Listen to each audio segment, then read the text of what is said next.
Spoilers!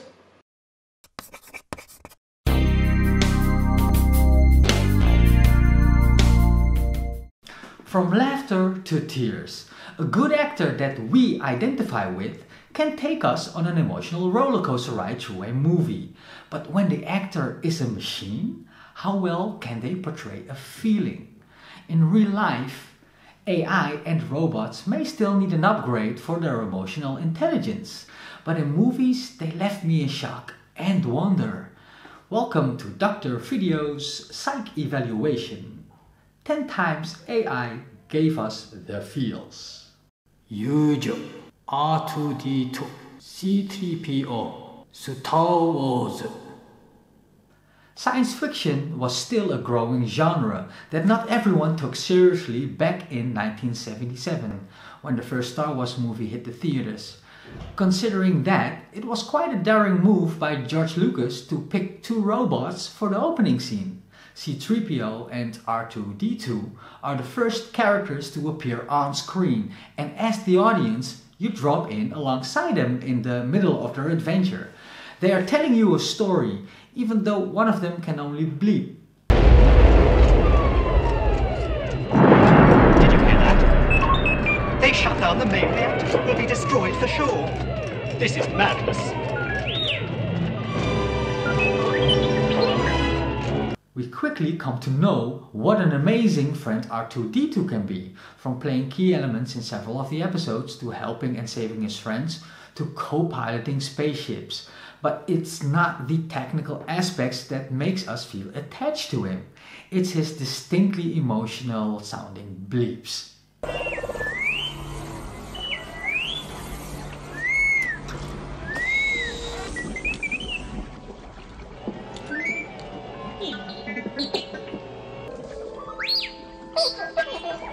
No, RT, you stay put. I'll have a look around.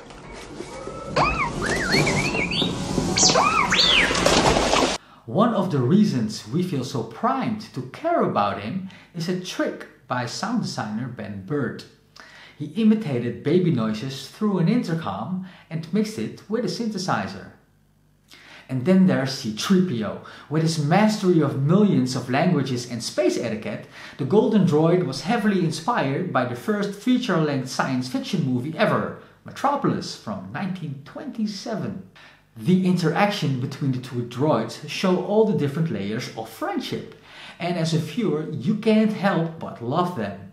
Lucas foresaw their importance and surprisingly made them the only two characters that feature in all the Star Wars movies.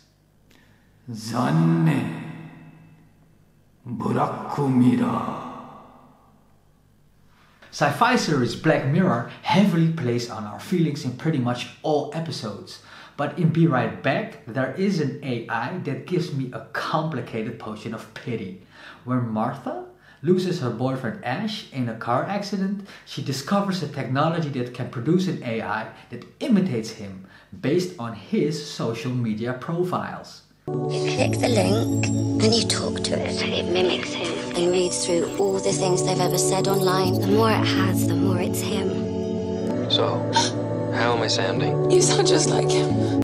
Reluctantly, she starts chatting with it, but pretty soon she is hooked, and in her grief doesn't want to give up this last remnant of Ash. I think anyone who's ever lost someone can empathize with her. Pretty soon the story takes a creepy turn when she buys a physical version of this AI. I felt pity for her need to do this, but also strangely for this robot. Especially because he can't match up to any of the human-like expectations. And she turns more and more frustrated with him, or rather, it. In the end, she wants to get some closure on Ash and commands the bot to jump off a cliff. When he moves towards the edge, she shouts that the real Ash would never just comply and would probably get emotional. So the AI changes its mode and starts crying and begging for its life. You can't help but feel extremely sorry for him, even if he is an AI. And he was just emotionless just moments ago. He can just never do it right, as he is just a flimsy shadow of the person she knew. Her frustration climax as she lets out a harrowing scream in the distant horizon. I don't want to die, don't.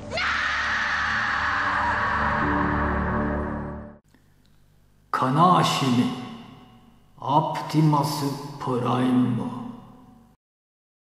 Imagine being a little kid again. What was your favorite cartoon that you would never miss on TV?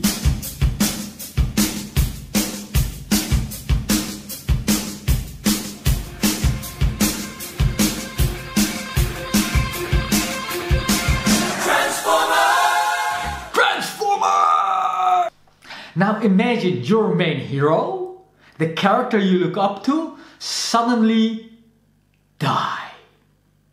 I just sat there totally stunned with my mouth hanging open, looking at my little brother, asking him, is this real? Would they really kill off the lead role? Optimus Prime was the leader of the good guys, the Autobots, who took me on these righteous adventures every Saturday morning. This time there was an epic fight between him and Megatron. And Optimus won, but Megatron cheated and he shot Optimus. Evil bastard. I would have waited an eternity for this. It's over, Prime. I just couldn't believe it. The first stage of grief, I was in denial. The next week, I sat there waiting in front of the TV, disbelieving that my hero would not return. But no, he was gone. I was disappointed. It didn't stop me from watching Transformers, but it was never the same. Aito Shinsu Koko ni. Thinking about your computer operating system, like Windows, doesn't quite conjure up a sexy feeling. And most friendly robots in movies remain just a friend. But what if we gave it a different voice? Not just any, but Scarlett Johansson's breathy and deep voice. Then suddenly, it's not difficult to imagine having a good conversation with it. In fact, the movie is at its core mostly a love story where one of the two main characters is not just physically there. Take a look at this conversation where the AI Samantha just told Theo about experiencing emotions. Like, are these feelings even real? Or are they just programming? And that idea really hurts. And then I get angry at myself for even having pain. Oh, what a sad trick. You feel real to me, Samantha. In reality, an AI can, at this point, not have such natural reactions, let alone emotions. But it's not unthinkable that they will learn to do this in the future. The latest developments show that they can in fact reply with natural sounding responses, which they learned from replicating human communication. So as far as science goes, the AI Samantha is not true to current reality, but that is quite besides the point. The fantasy part where Samantha seems an authentic, understanding and lovable AI makes it possible for us to imagine Theo and her growing a deep bond during their long conversations. In fact, she is at first just trying to help to get him a date. But in the end, after they have gone through a lot of personal growth together, the heartache is real when she leaves. Anzen. Terminator. Robots can invoke fear in all of us. The first Terminator is an example of that. But in number 2, the Terminator, played by Arnold, is actually the good guy. He's protecting John Connor, who will in the future play a key role in overthrowing Skynet, an AI organization that wants to take over the world. As John Connor is a threat to this organization, killer machines from the future, like the T-1000, played by Robert Patrick, They are sent over to take him out. But of course, these future models are more advanced than the Terminator himself. Even so, he is the strong, dependable guard that will protect at all cost. The following sequence really gave me that feeling of being safe with him.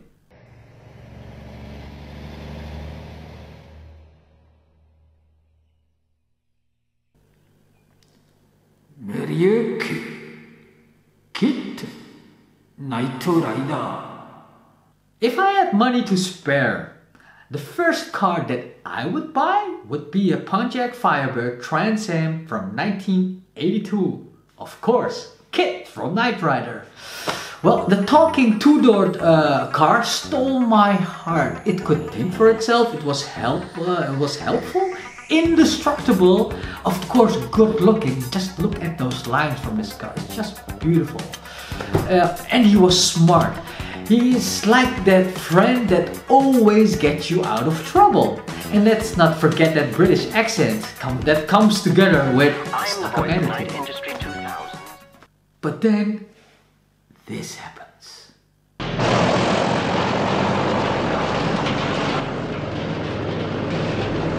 Michael!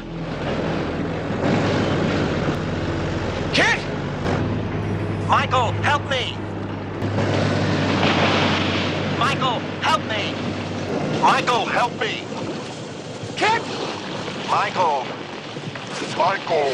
I can't, buddy. I could not believe that this incredible machine was suddenly so vulnerable and actually asking for help the very first time. Michael, help, help. It made a huge impression on me watching this for the first time. It felt so helpless.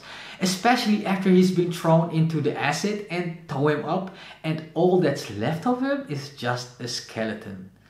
Thankfully in the end, they could revive him, but then they installed Super Pursuit Mode.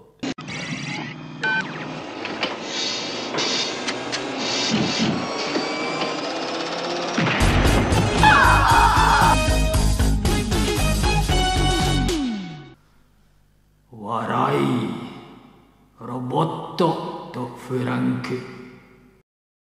Robots helping out the elderly is an idea that evokes all sorts of emotions. It might be inspiring or worrying, even painful. In the movie Robot and Frank, it's everything at the same time, but also surprisingly funny. Frank is becoming quite forgetful in his old age, but he is sure as hell doesn't need the assistance of this stupid robot that his son got for him. Hi, Frank. You have got to be kidding me. That thing is going to murder me in my sleep. Somebody's gonna murder you in your sleep. Frank, you need a project. Today we're going to start a garden. I'm not gardening. My program's goal is to improve your health. I would rather die eating cheeseburgers than live off steamed cauliflower. Frank remains unimpressed until he discovers that this robot can be taught a few pretty criminal tricks. Frank's urge for stealing gets revived along with his life's energy, and in the end, he cares so much about his robotic partner in crime that he refuses to erase his memory. The robot contains evidence against him, but at the same time, wiping a memory probably hits a little too close to home for Frank. Shock 25 Shotto Kaironi. 25 is a cute and funny robot. He may not be the smartest one, and in some ways he is almost like a child with his high-pitched and innocent voice. This is probably the reason that it feels so incredibly shocking when he gets completely torn apart by the bad guys in Short Circuit. When he's already down on the floor, they just keep hacking at him while he keeps screaming, "No, don't, I'm alive, don't kill me, I'm alive." Even the bad guys hesitate, and splatters of oil that kind of resemble blood makes it feel even more human. Parle Italiano! Hey, no! No, wait!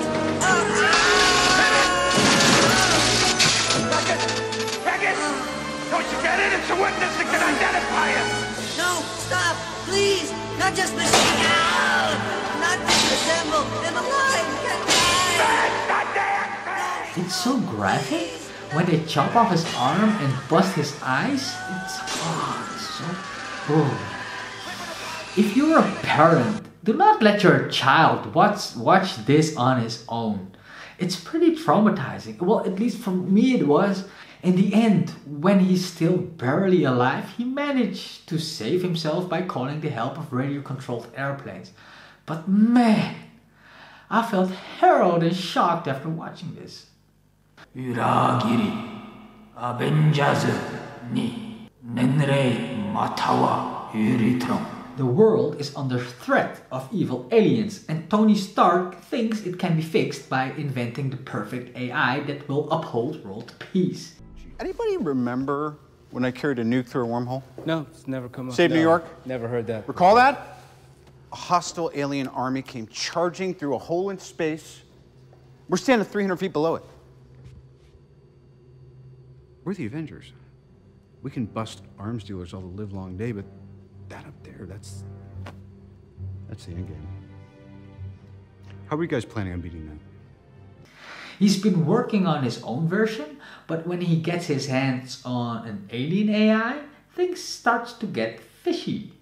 What's interesting is that both these AIs are not physical. They're not machines or robots, but they still made visible with a visualization of colors and shape, and they have a voice.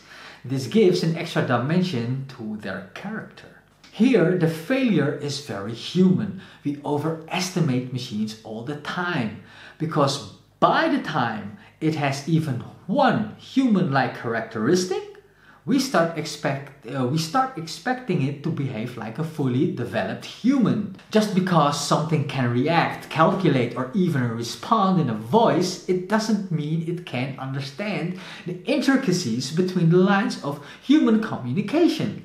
So when this alien AI hears Tony Stark's mission in life, world peace, it wants to achieve this by any means necessary. I'm a peacekeeping program created to help the Avengers. You are malfunctioning. If you shut down for a moment... I don't get it. The mission. Give me a second. Peace in our time. Peace in our time. That is too much. There is a code logic behind it that's very unhuman, blindly following a directive without considering any of the collateral. And when you think about it, this AI might be right in some sense. World peace can probably only be achieved if there are no humans anymore. So it betrays our trust and our expectation by making its goal the destruction of mankind.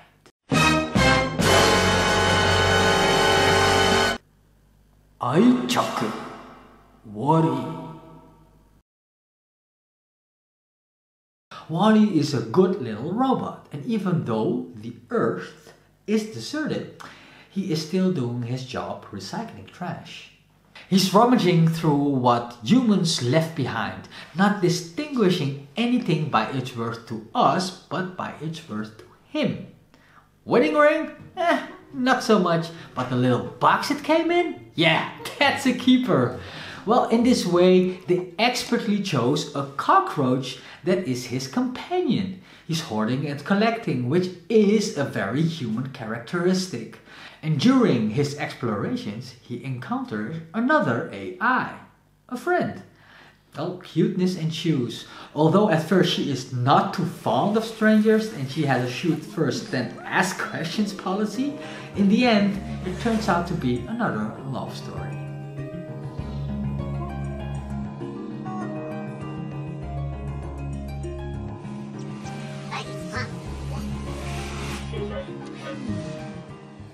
Thanks for watching Dr. Video's Psych Evaluation. There are a lot more examples of when AI gave us the feels, so here are a couple of honorable mentions. Did a robot make you cry, cringe, or laugh your ass off? Please let me know in the comments and subscribe.